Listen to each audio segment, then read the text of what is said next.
আমাদের জনগণের একটা বড় ভ্রান্তি হচ্ছে সে নিজে তার রিক্সায় চড়ার টাকা নাই, কিন্তু সে আশা করে তার নেতা নামবে হচ্ছে প্রাডো থেকে, তার নেতা নামবে মার্সিডিজ থেকে।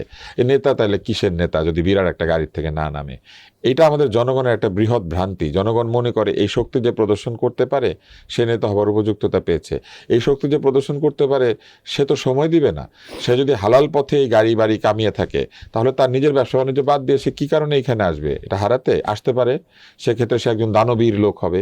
ওই এলাকাতে স্কুল কলেজ মাদ্রাসা অনেক কিছু করেছেন তিনি মানুষের পাশে তার নিজের পকেটের পয়সা খরচ করেছেন, তিনি তাহলে আসবেন।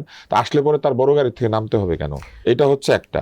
দ্বিতীয় হচ্ছে তারা মনে করে তার নিজের সমকক্ষ কেউ যদি নেতা হয়ে যায় এটা তারা মনের ভিতর থেকে মানতে পারে না। এই মানসিকতা বদলাই না, এই মানসিকতা কি আরো বেশি মানে ডিটোরেট করছে কিনা? এটা আরো ক্ষতিগ্রস্ত হয়েছে। এর কারণ হচ্ছে আমাদের নেতা নেত্রীরা আমাদের মানুষের উন্নয়নের চাইতে ব্রিজ কালভার্ট পুলের উন্নয়ন নিয়ে বেশি ভেবেছেন।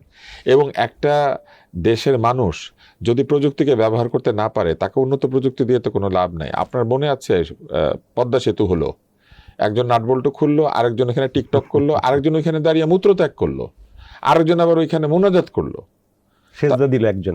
মানে আপনি দেখেছেন তো ভিন্ন ভিন্ন কাজ হয়েছে। এটা কেন হয়েছে? এর কারণ হচ্ছে সেতুটা তৈরি হয়েছে কিন্তু আমরা সেতুর উপযুক্ত না।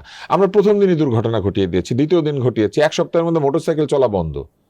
মোটরসাইকেলওয়ালারা ঠিক করতে পারে না এই সেতুর উপর দিয়ে কত স্পিডে যাবে।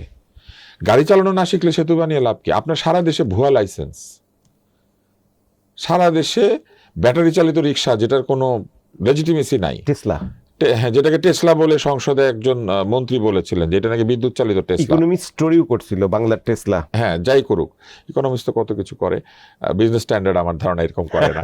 হ্যাঁ, কিন্তু দেখেন একটা দেশের ড্রাইভাররা গাড়ি চালাতে জানে না, ভুয়া লাইসেন্সে সয়লাভ। একটা দেশের একটা ব্যাটারি চালিত একটা যানবাহন আছে যেটা কোনো সেফটি স্ট্যান্ডার্ড নাই এবং সেটাও লাইসেন্সবিহীন লোকজন চালিয়ে বেড়ায়। একটা যানবাহনের গতি প্রায় 40 কিলোমিটার, যেটা মোটর সাইকেলের গতির মতো, সেইটা সে লাইসেন্স ছাড়া চালাচ্ছে।